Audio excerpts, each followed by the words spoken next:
Good morning.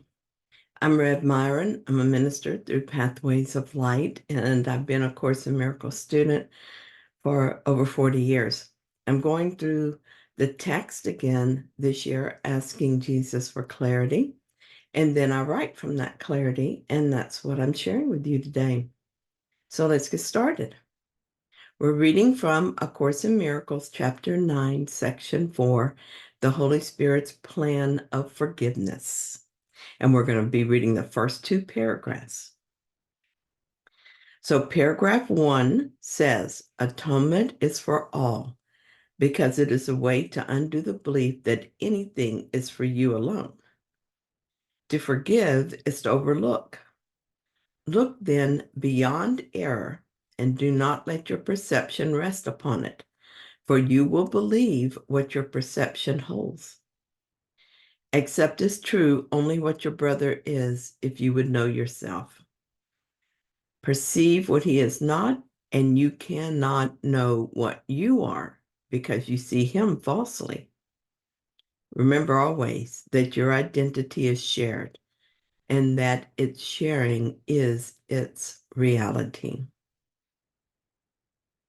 So I will begin by reminding myself that the atonement is the Holy Spirit's plan to lead us out of the idea of separation. We complete our part through total forgiveness.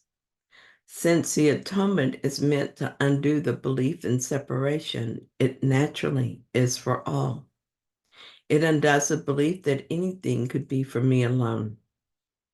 I hear the ego in my mind separating out a brother and seeing him as guilty, and it's just insane. How could my brother be separate from me? We share the same identity and the same mind. The idea that I'm different from you, separate and apart, is an illusion. If I would remember reality, this is an idea I must release. I cannot believe in the illusion of separation and believe in reality at the same time. Could you believe that the sky is blue and believe that it is red at the same time? One thought would have to be seen as wrong and let go. It's the same with illusion and reality. Only one is true. I can believe something that is untrue, but my belief will not change reality. However, if I believe a lie is true, I will live as if the lie is true. That is what has happened. We have chosen to believe a lie, and it has become true for us. It is not true in reality, but true in our minds. This lie is that we are separate from each other, and what happens to me does not affect you. And what happens to you does not affect me. I live the farce of life as a separate individual self, as if this were the truth, and I suffer for it. This much is clear to me.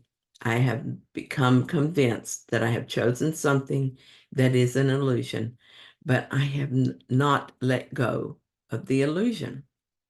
I'm trying to live my life as if both reality and illusion exist, and it isn't working, of course, but it is just a transitional period as I continue to release the illusion and accept the atonement.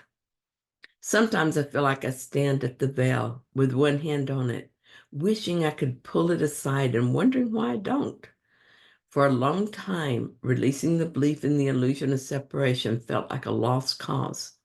For instance, I would think about this guy who seemed to be attacking me, and it felt so real. He seemed so obviously guilty that I just couldn't let go of my grievance. The whole situation seemed terribly important and terribly real, and yet it was just an image I had made. It could not be real because I could not be separate from my brother. Thus, I could not have different needs and goals that superseded my brother's needs. So I asked for the atonement for this belief. I asked the Holy Spirit to remove this belief from my mind. He always answers, and so it's done. The only thing left is for me to accept the healing. Over the years, I have needed to do this often because I thought there was some value in keeping the old belief. I did this so that I could reclaim it when I thought I needed it. But each time I was quicker to forgive, and it was easier for me to release it. In this way, I'm learning not to believe in separation. Forgiveness also brings me a happier and more peaceful life. I discovered that if I believe in his guilt, I will believe in mine as well. After all, my belief in his guilt is just my perception of the situation. So I look past my belief that he is guilty and toward the truth. I ask the Holy Spirit to remove the belief in guilt from my mind and accept the truth instead. Now I can see his perfection, and so I see mine. This atonement thing is really effective. I notice right away that in forgiveness, I'm happy, and in guilt, I am not. I choose happiness as I choose the atonement. So, paragraph 2, the Holy Spirit's plan for forgiveness. You have a part to play in the atonement, but the plan of the atonement is beyond you. You do not understand how to overlook errors, or you would not make them. It would merely be further error to believe either that you do not make them or that you can correct them without a guide to correction. And if you do not follow this guide, your errors will not be corrected. The plan is not yours because of your limited ideas about what you are. This sense of limitation is where all errors arise. The way to undo them, therefore, is not of you, but for you. I don't see the real world. I see only images I've made based on my beliefs. But I can see the real world, and I will see that world as my beliefs are corrected.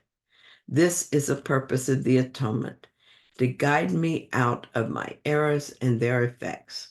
It's important for me to first acknowledge the error and desire to be free of it, and then realize that what I have made cannot be undone by me alone. This is my only way to freedom. Right now, I'm trapped in an illusory world of my own making, but that is temporary. I have been given the plan for escape. The atonement is that plan. The thought occurred to me that a being with the power to make this world and all its complexity could surely figure out a way to stop making it. But the whole point of the dream world is to give us a place to experience ourselves as mortals, as something that we are not. This world we made is where we discover what it would be like to be limited. Because of our belief in limitation, it was impossible to believe we could be unlimited. This is why we need a plan to extricate ourselves. Thus, we've been given a guide and a plan for us, but not of us, a plan made and operated from outside the belief in limitation.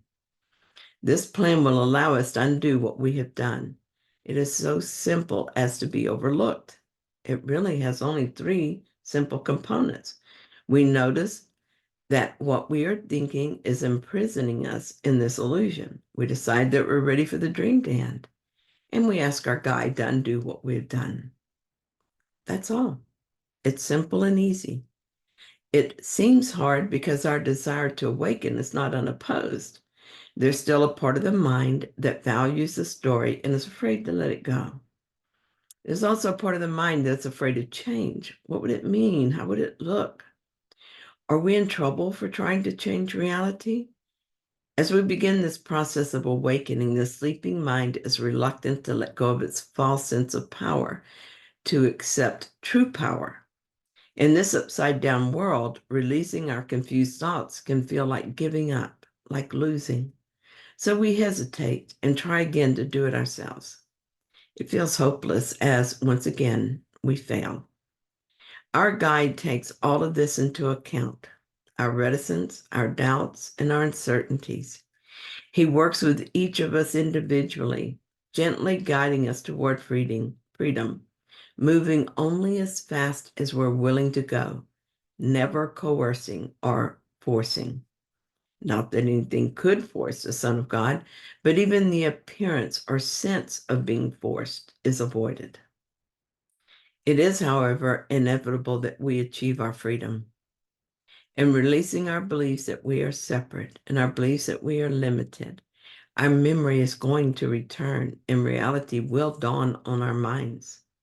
But we must not think that we can do this on our own. We have deliberately chosen to believe in limitations. It is this belief in limitation that limits our ability to undo what we have done. Let me just say that again. It is our belief in limitations that limits our ability to undo what we have done. We are not helpless, however.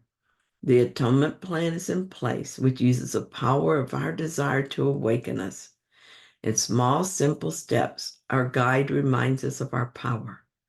All we have to do is follow his directions, and soon we will remember our desire to be what we are. Then it's done. Thank you so much for joining me in this reading. I hope that you found it helpful. If you did, then please like it. And if you haven't yet, please subscribe. And I'll be back soon with another reading. See you then.